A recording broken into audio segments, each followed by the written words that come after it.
Sean Salisbury here for Open Sports. Just a quick look at fantasies. You guys are winding down your season. There's not much I can tell you right now other than matchups.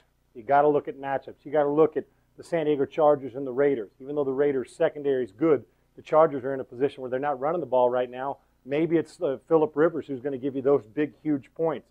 And maybe there's a starting quarterback out there that's playing against a defense or a running back that's a running back you wouldn't normally pick that's playing against Green Bay.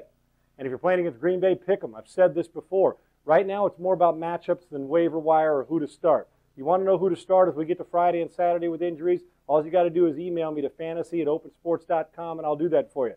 But I'm like you on my fantasy team. I'm in a position now where I'm just looking at matchups and playing a little bit of a cat-and-mouse game with other coordinator. One thing, I'll say it every week, don't sleep on this. Don't sleep on lousy teams that have nothing to lose. Don't sleep on fantasy teams, your player on a team, an individual. Forget defenses that have nothing to lose because they'll lose again. But do not sleep on your team that's out of the race. And if you've got a guy like Sage Rosenfels as your backup, to sit there and say, you know what, let me start him.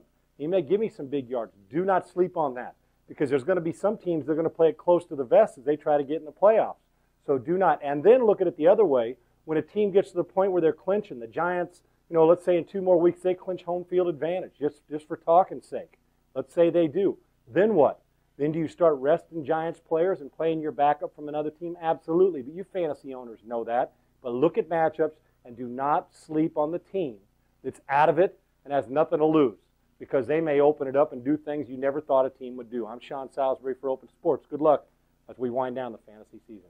So you think you can tackle a pro? There's only one way to find out. Click on fantasy@opensports.com.